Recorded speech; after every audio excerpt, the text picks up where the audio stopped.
everybody, welcome to another awesome night of Halloween Horror Nights 2025. It is going to be a phenomenal night. We're going to try and hit some of the houses that we haven't hit since the first night to see if they've gotten any better this time around.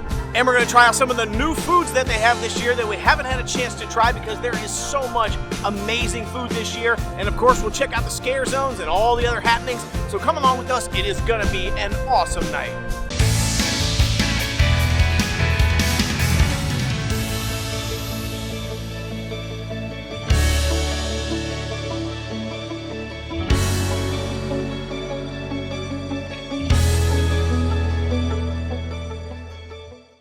All right, let's go. We're in, and I am excited. I can't wait till it gets dark. I like Halloween Horror Nights in the daytime, especially like trying to get some food and stuff. But when it gets nighttime, it gets really good. Like all the spookiness comes out, all the energy, all the lighting and fog effects. It really kicks it up a notch. But I want to take a look at the Masquerade Dance with Death scare zone during the daytime because I haven't actually seen it during the daytime. Every time we've come through that scare zone, it's been at night. So I'm going to go ahead and walk through it right now on our way in and get a quick glimpse. But while I'm walking there, I just wanted to talk about the houses. So the reason I like to redo houses is, well, first of all, because it's just fun. If you come to Halloween Horror Nights a bunch of times, you want to do a bunch of houses. But it's also because, depending on where you're standing in the line, you might get like lots of great jump scares, and you might get none at all. And so you may, the first time you walk through a house, think, this house wasn't any good. And then all of a sudden, the second time you go through the house, all of a sudden it's amazing.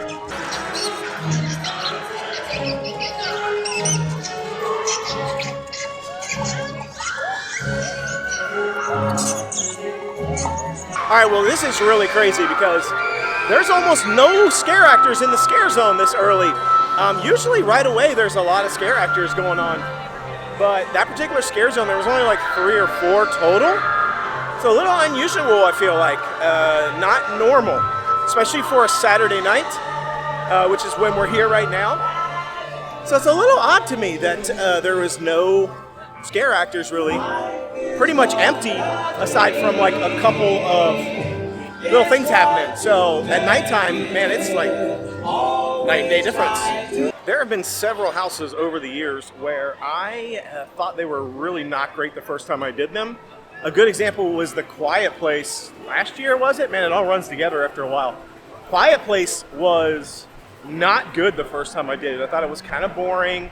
It wasn't quiet at all in there. I was like, I don't get this. For some reason, the second time I did it, it was awesome. Like, they totally changed it. They reduced the noise levels. I was getting a lot of jump scares. So really just, depending on where you are in the line of people that's going through there, it can be a killer experience or a terrible experience. So I always recommend doing the houses multiple times before you give your final judgment on whether or not a house is any good. All right, third time in a row we've been to Halloween Horror Nights and got the Twisted Chips. I think somebody likes them. I got the spicy cheddar this time. Well, that sounds scary. Good. They're not spicy.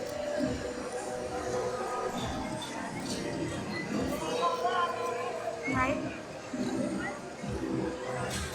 I like the fact that they're warm.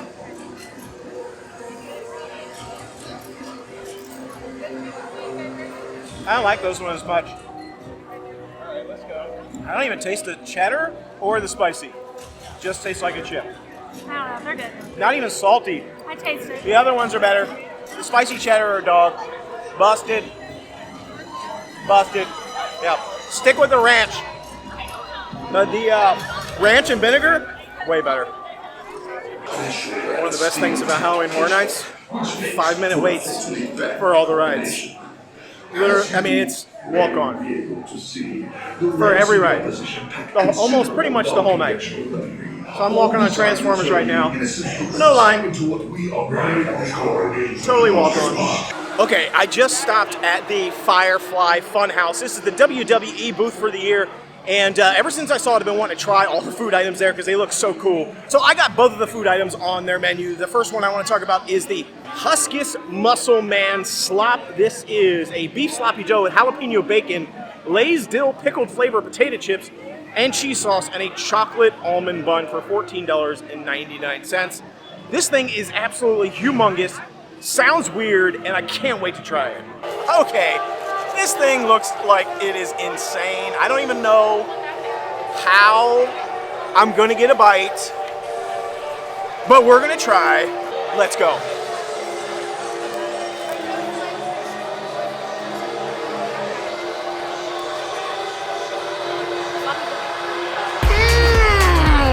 That is insane! Man.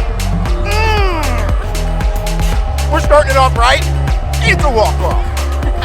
I don't even know how you make a sloppy joe that tastes that fire. That is crazy good. All the flavors somehow work together. The sloppy joe itself has a great, like, I don't know, sloppy joe flavor, like a chili seasoning. It's got a little spice to it because it's got jalapeno in it. It's got dill pickled chips, which gives it a little bit of like salty deliciousness. Then it's got that thick, it's like good thick cut bacon on there. The bacon is fire. And then the bun is like a chocolate bun. No clue, but it gives it like a sweetness on top of all that. Forget about it. The only bad thing about it is it's the messiest thing you've ever eaten in your entire life. That is no joke. Sloppy Joe. It is living up to its hype, and its name, the Sloppy Joe. Look at this sucker. I mean, it's dying. It's already dying. It's got like stuff's just falling everywhere. It's losing its mind. I don't care. I'm gonna get another bite. And then the second food item that I got is the Ramblin' Rabbit Fried Carrot Cake. This is a crispy carrot cake with white icing and torn Ramblin' Rabbit cotton candy for $8.99. I am a sucker for carrot cake. I think it looks like deep fried carrot cake, so, and with lots of icing and powdered sugar. I don't know how this is gonna go wrong. Okay, here we go. Round two here. The carrot cake. I mean, come on. You know what? I'm gonna try and bust this thing open right here. Let's see what we got. Let's see what we got. Come on. Oh, look at that. Oh man, I can smell that carrot cake like smell coming out of there. Oh my goodness. Oh, it's already got like a chewy deliciousness happening here. I can already tell it's got this like crispy crust. Enough talking, let's go.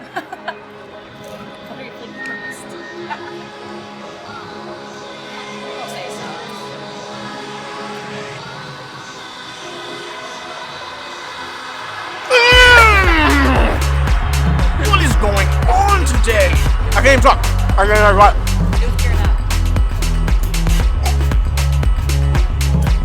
I came back from my walk-off and my plate's gone. Everyone grabbed it. They're like, that looks so fire, they've been just waiting to dive into it. Uh-huh, look who took my plate. Is it good?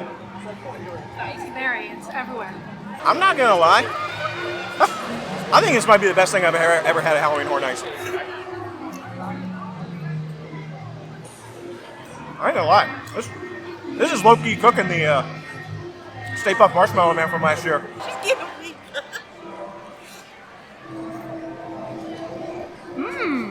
Ooh, it almost tastes like a funnel cake a little bit on top, like the crunchy part. Oh, you just need to pick it up. You do. Don't fork and knife it. Don't even try. That's so good. The crispiness. No. Look at that. Look at that crispiness on there. And that icing. Inside there's those little bits of carrot, that like spiced cake flavor, and then it's got, I don't know, walnuts or something, some sort of nuts in there. Nice and soft, but like a little bit chewy, a little bit just airy and lovely and fluffy. I don't even know what I just said because I can't stop thinking about how good this is.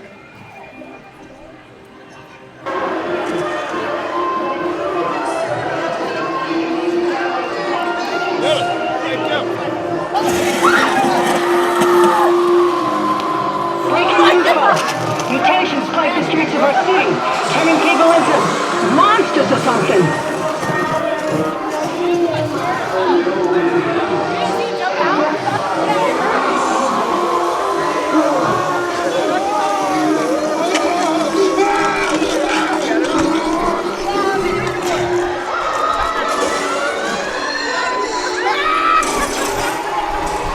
All right, well, first house up for the night, we're going to do El Artista, Spanish Haunting. I thought this house was beautiful. One of the like most amazing visually looking houses they've ever had. It just wasn't really scary.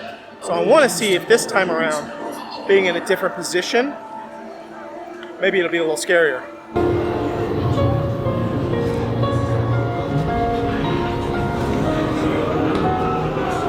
Tonight, los muertos. Jamás es el portal. I have to get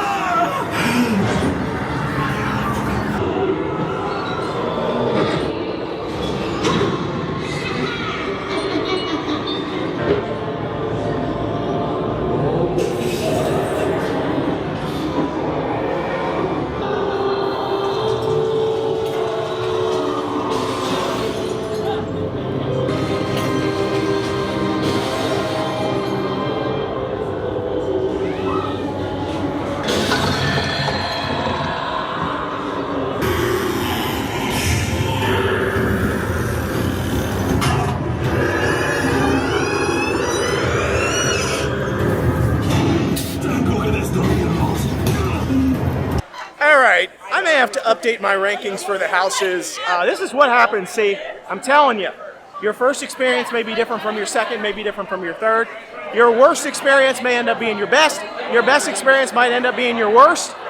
That run of El Artista, I think it was the best house of the year for me, hands down. Everything about it was killer. I literally can't say there was a better house from a scare perspective. We had the scares on lock this run. Everything was hitting and firing at the perfect time when we were coming around the corner.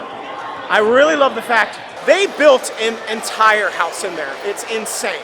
Not only does it look amazing, but it's really difficult to tell where the scares are coming from ahead of time. And it's different types of things scaring you at all different moments. A lot of the houses I complain about because it's the same exact thing is just scaring you over and over again in the house. I complained about that with Jason. It was always the same Jason character. Every corner you knew he was going to jump out with a knife. It got kind of repetitive. This one was different types of things jumping out at you, different effects going off in front of you, paintings, light effects, things flying over top of you. Absolutely awesome. And just the theming, the scares. Oh man, it was epic. That one was the best one. Best one. And the Spanish one from last year was also our favorite. We got scared from so many levels. I feel like usually I'm always just looking forward, but in this one there was people on the sky, jumping around, on stilts, I think that was the best one. I think it was, and it looked so cool. And from ground to ceiling, it was so detailed. I love it. Yeah. 3 seconds after walking in the house, I almost fell down from a scare. Dude, I know, that was really scary too. Legit. As soon as I walked in the house, they had me and Wendy so on edge in that house that we both screamed and jumped.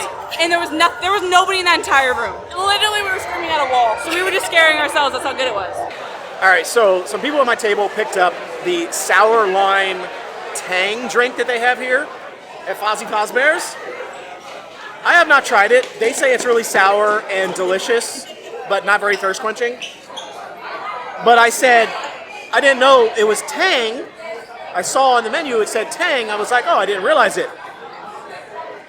And not a single person at this table knew what tang was.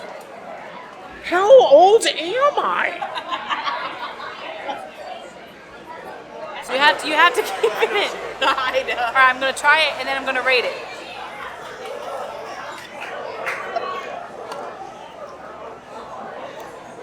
One out of 10. About 6, 7.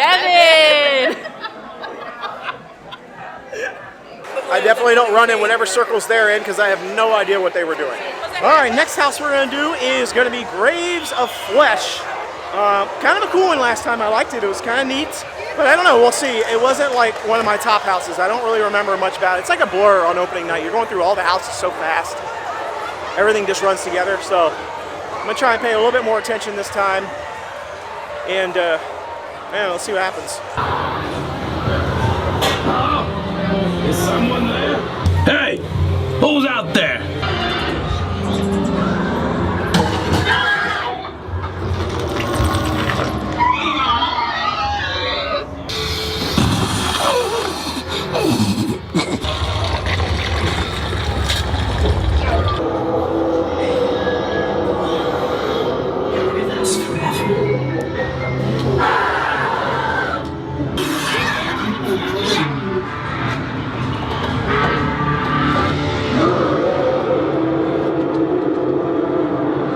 Graves of Flesh, second time through, I really paid close attention.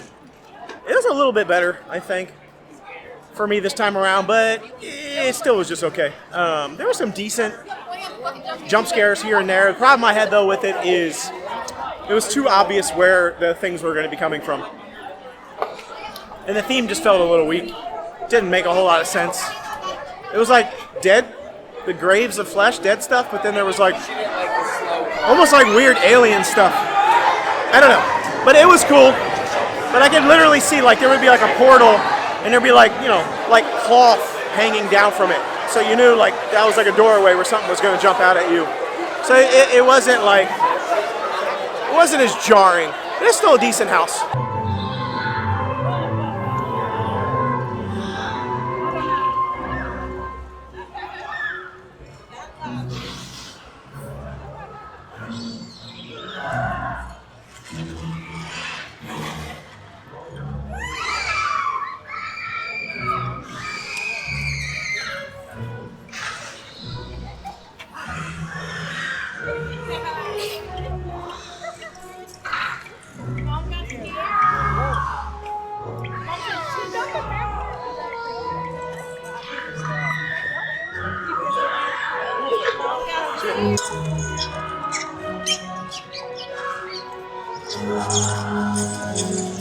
Well, that is going to do it for us. Another awesome night, Halloween Horror Nights.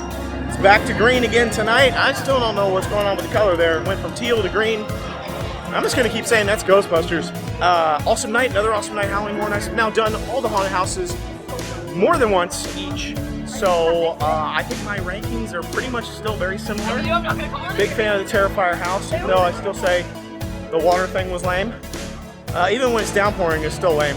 The Spanish house was, that jumped up a notch for me, so it's up there at the top now. But overall, Scare Zone still again a good. The Masquerade one definitely got better at night. I don't know what was going on there in the morning. That was weird. Or not morning, but like in the daytime. I've not really seen that before, but hey, you know what? It amped up at night. It is still probably, I think, the best Scare Zone. Next to maybe the Catlady one. Overall, once again, Halloween Horror Nights this year, just a great experience. I can't say enough good things about it. You definitely need to do it if you've never been, or if you haven't been yet this year. Get your ticket, 100%. You gotta be here. It's awesome. So anyhow, thanks so much again for watching. Hope you enjoyed this episode. Be sure to like, subscribe, share, comment below, and let me know what you think. What was your favorite house this year? What was your favorite Scare Zone? And what was your favorite food? I'd love to hear from you. Till I see you next time, the Noble Way is the easy way. Bye-bye, everybody.